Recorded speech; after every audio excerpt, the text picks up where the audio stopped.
Those are on. How's it going? Doing good. Good is good. All right. All right. So, Jason, welcome. Hey, how are you? I'm okay. Long time no see. I think the last time I saw you was in at a class in Ridgewood. Yeah, so we'll go back to physical soon enough, I am sure. I think the 100%. calendars they're creating right now, I'll include the physical ones. All right, so Yeah, we're gonna get going, and if somebody wants to jump in, they will. Just gonna make sure I have the ability to share. Yes, I do. Great, wonderful. So this is recorded. A lot of people do watch it live on Facebook as well. So we're just gonna do our thing, and where it jumps in and out, that'll be great. So Jason, thanks for joining us. Tell us something that will benefit us. Tell us something that will be helpful to us. Tell us something about mortgages that will be of value to us. What's the market like? What are interest rates like? What should buyers know before shopping for homes? absolutely. Yeah, I mean, the rates are still at all-time lows outside of COVID. They've never been lower. So, FHA, you're looking high twos, conventional high twos, low threes, depending on the scenario. One thing I would say just to be aware of for any investors or people looking for second homes out there, the rates are a lot higher on those right now, and that's because the Fannie and Freddie have reduced the size of their investment portfolio by almost half. So just kind of keep in mind anyone looking for investment or second homes, the rates are going to be a little bit higher on those. For buyers, appraisals and home prices seem to be the key right now, right? How do you compete? What can you do with your appraisal in order to make your offer more attractive? We've been helping a lot of buyers win deals just by structuring their offers strategically with respect to the appraisal. In some cases, we're able to, you can waive the appraisal contingency up to a certain point or put a cap on it, and actually put less money down and make your offer more attractive than someone putting more money down. So there are different ways to structure that. Any agents out there, working with buyers that have been having trouble due to, not offering enough, just let me know. We can walk you and your buyers through that and figure out how to, get them, make their offer more attractive. The other thing is anyone who has lost multiple offers. We have our TBD program. So instead of what we do is we basically put the buyer through the underwriting process so that before they make an offer, they're already pre-approved for a specific scenario. And then when they go to make the offer, they're submitting the loan with a loan approval, conditional approval, pending appraisal, as opposed to submitting it with a pre-approval. Why is that more meaningful? A loan approval means the underwriter has already reviewed your qualifications and they've approved your loan pending the appraisal. A pre-approval means that the loan originator has reviewed your qualifications. Obviously, an underwriter's opinion is going to have much more of an impact than a loan originator's or a loan officer's opinion. So those are a couple things that we're really doing to help clients win deals. So again, anyone that's been struggling, please let us know. And yeah, I think that's really all I have for you guys today. Ron, any specific scenarios or anything that you want me to touch on specifically? Well, Bond Street Mortgage is a go-to for a lot of our agents, and there's a good reason for it. Obviously, when you guys say you're good to go, you're good to go. You're not going to have any surprises moving forward, unlike the competition. So, who you work with does matter, and I'm sure that anybody that doesn't know it yet, they'll discover very quickly that Bond Street Mortgage is an asset to the agents in our market centers. So by by all means, you are welcome to reach out to them and ask them any questions, advice, and help you need. They're there for you. Thank you very much. Appreciate it. Thanks for joining us, Jason. All right, I'm going to get Thanks for having me. Have a good one.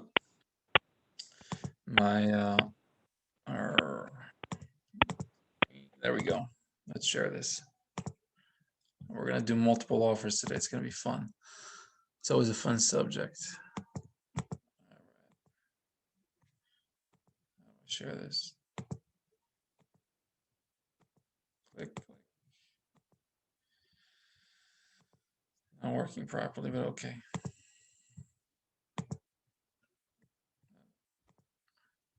Just a moment while I figure this out.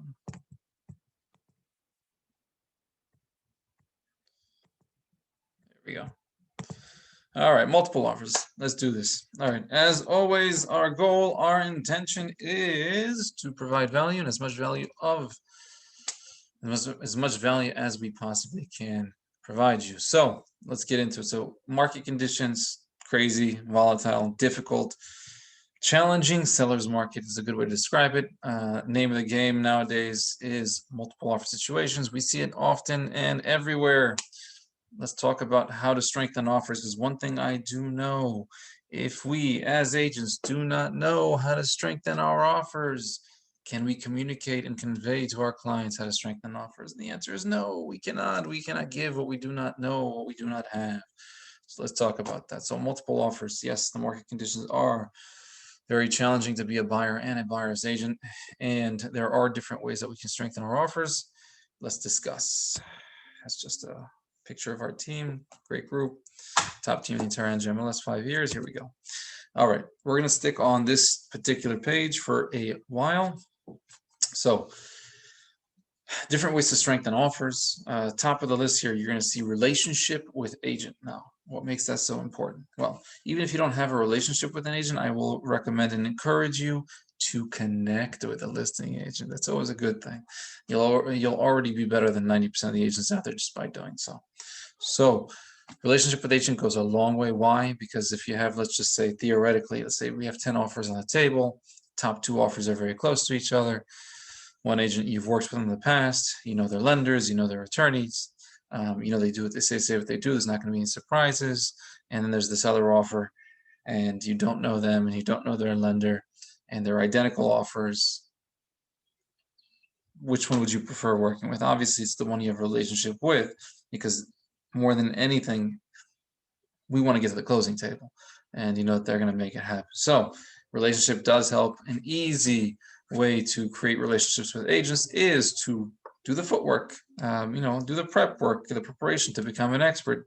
You know, as you visit the broker, opens the open houses, you have conversations with agents, communications with agents, you get to know each other. Obviously, they get to know you, you get to know them, they get to know what you look like, you get to know what they look like, and they get to know each other that way. That's called a relationship. Now, even if you do not have a relationship with an agent, a very, very, very good tip is to pick up the phone and connect with the listing agent. Why? Well, what makes me say that? Well, our group does a lot of multiple offer situations, and we see it often where, let's just say, out of 10 offers, one agent will reach out and ask questions to obtain information to best help their buyers. Now, I always like to ask the follow-up question. Now, those other 9 out of 10 agents that don't pick up the phone, that don't want to go out and ask questions that might be helpful to obtain, that might be helpful and benefit their buyers,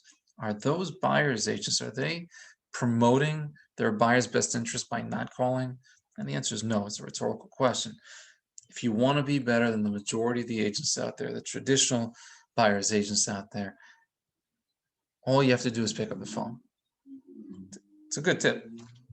So as we pick up the phone, you can go ahead and ask any questions that might be important. Obviously, other than price, what's important to the seller, what's the seller's preferred closing date, are some good questions to ask. If you don't ask, you will not get the answer to it. Yes, there are many agents that you know, provide more information, less information. It's always case by case. But I will say, if you don't ask, don't get. All right, so connect with the agents. It's a good tip. Expertise is the next one on the list. Now, we kind of touched upon it on when I mentioned, seeing all the inventory and meeting the agents. There's different scenarios that can take place. One, there's a scenario that an agent's not familiar with the area, not familiar with any of the inventory. You really don't know what you're walking into. And then there's the ones that are familiar with the inventory, familiar with the area, they know what things are selling for, and they have special abilities to forecast what another buyer might pay for it. And there's a wide range in between. And becoming an expert in a particular niche does require seeing the inventory. I would say physically seeing the inventory, knowing the ins and outs of all the homes for sale, all the homes that sold, and over time you become an expert. Obviously, knowing the schools, the active homes, the under contract homes, the transportation, restaurants, all that stuff that might be important to a buyer, might be helpful to a buyer, might be of value to a buyer. We have to do the footwork on it. We have to do the prep work on it before the opportunity presents itself and the buyer shows up. Why? Because by the time they show up, you don't have time to go and become an expert. So as we go about our days, we should be working and prepping for the opportunities by doing what we need to be doing, which is previewing homes, getting to know the areas, becoming experts in the inventory, experts in the area, and that will help us improve our conversion across the board, including in multiple offer situations as well. When we say concessions, what do we mean? Well, it's not the sellers that are conceding, it's the buyers that are conceding. What are they giving up? What are they conceding? The first thing to go out the window is buyer to purchase an as-is condition with the exception of environmental, structural, mechanical, health issues, all that fun stuff. So that's the first one to go. That's a good way to strengthen an offer. If the buyers are not comfortable with using that word usage, obviously you can say, well, we're not going to nickel and dime during the inspections. Another way to say it is we're not going to give you a hard time during the inspections. All of those things are better than saying nothing. Another way that buyers in today's market strengthen offers is by giving up the appraisal contingency. Not waiving the appraisal. You can't waive the appraisal if you're obtaining a mortgage. You're waiving the appraisal contingency, which basically communicates to the other party, the seller, if there's an appraisal issue, we are still moving forward.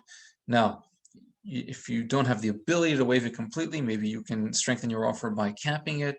So let's just say theoretically, it's a sales price is $420 and your buyer's waiving the appraisal contingency up to $400,000. So they'll be responsible for that $20,000 gap, and then anything below $400,000 the seller's responsible for. So that's just another way to strengthen an offer. There are different ways to strengthen offers, and there are different things to give up. I've seen where the buyers take responsibility for the COs. That definitely strengthens offers, especially in estate sales when they don't really want to do anything. Either way, that strengthens an offer, and all kinds of other interesting ways. Now, terms, the most basic of terms is closing dates. I recommend all agents find out when the seller's preferred closing date is, find out the situation.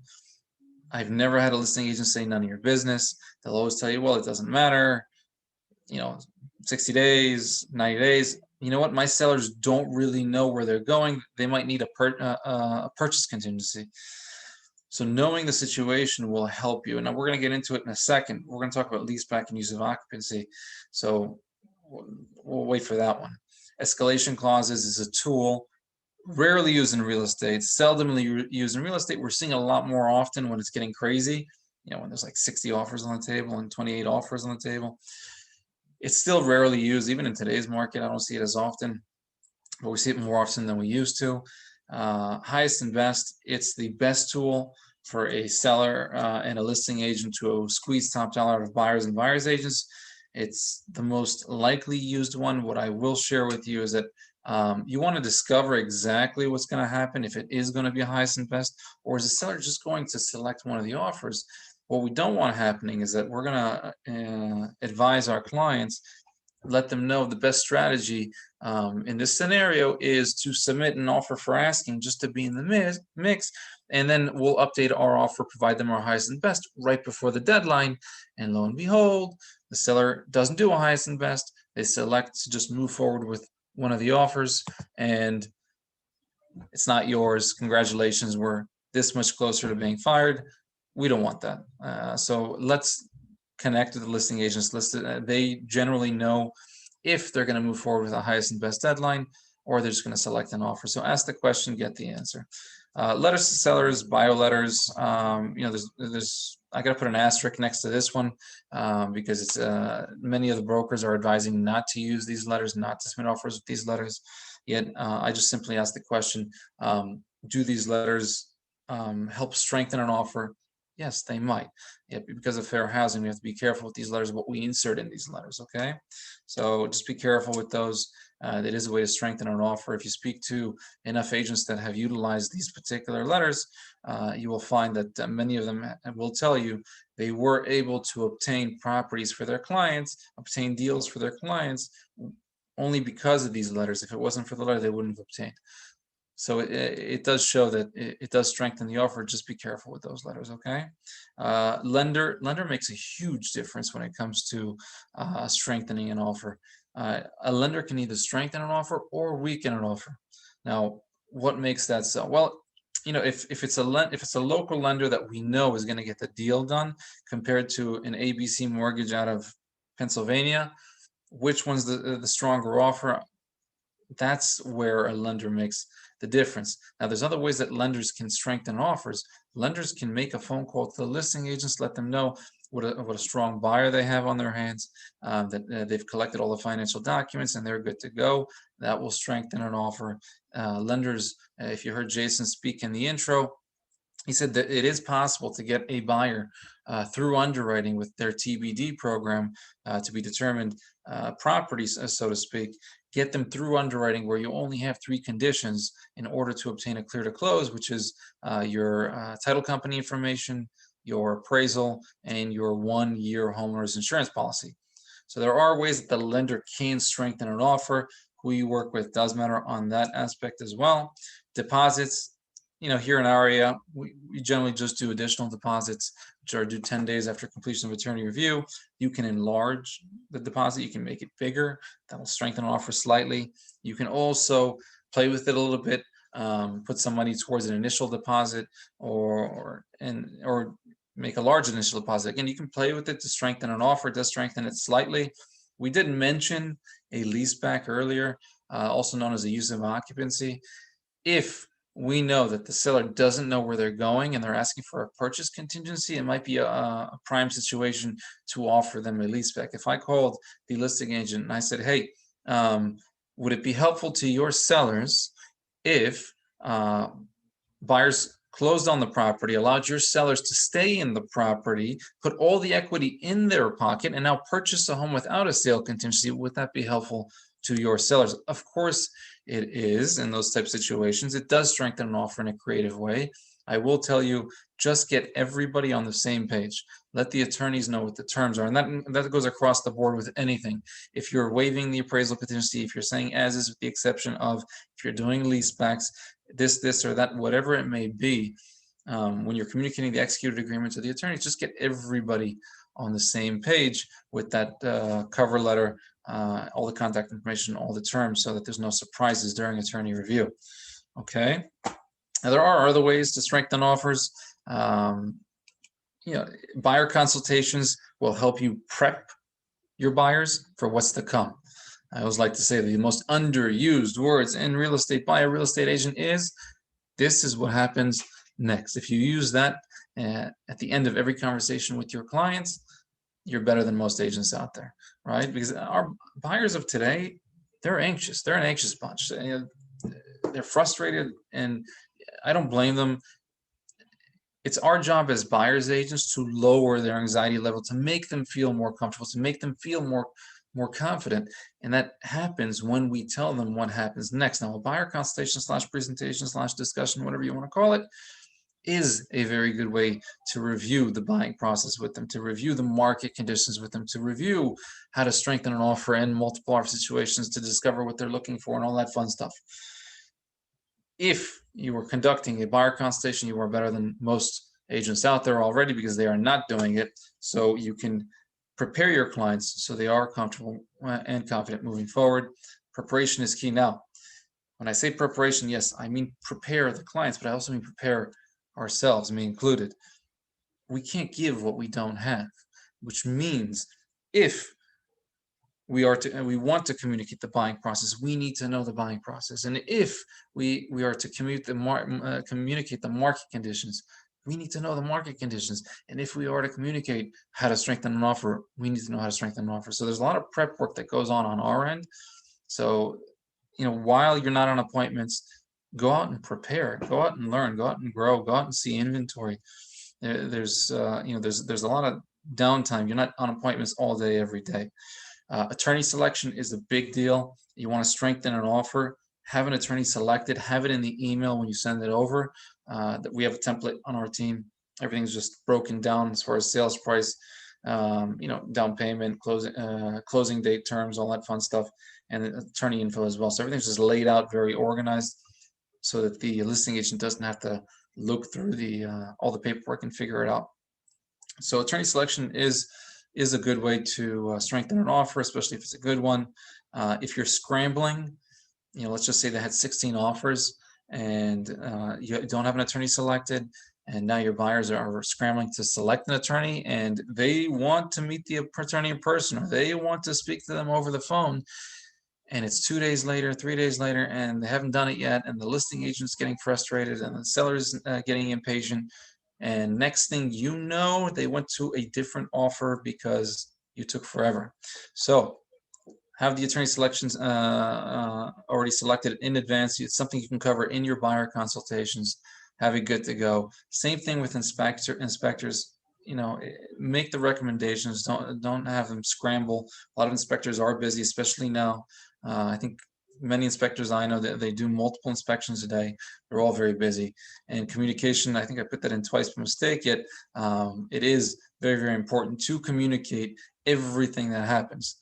They're not mind readers. Our buyers, our sellers, our clients, they're not mind readers. Communicate what's going on. Communicate the discussions that are going on behind the scene, what happens next. It is really, really important. Now, we mentioned escalation clause before. I'm just going to share with you the word usage. You're going to see $1,000. It doesn't really matter the amount, but this is the word usage that I use. Buyer is submitting offer with escalation clause that will have blank increments above any other offer that seller receives up to a maximum amount of whatever evidence of other competing offer to be presented during attorney review. And where are we going to put this? You're going to put this in your email. You're going to put this under additional terms on page 13, item number 43. It says additional terms. You're going to put that in there as well. So anything and everything that we're looking to communicate, just have it clear. A lot of listing agents like for us to put all these things in additional terms. Our brokers don't like it as much, yet we're going to definitely put it in the email, and you're going to make sure that they know exactly what kind of offer you're submitting, and you're going to strengthen it to the best of your ability. So that's really what I wanted to share with you today. There's not really much else I wanted to cover. There's not really too many people to talk to. So if there is anybody out there that has any questions about strengthening their offers in multiple offer situations, you are welcome to call me, text me, email me. I'm available to you. I always respond very, very swiftly, very quickly. And I want to wish everybody a great day. Be well. Let's get back to work.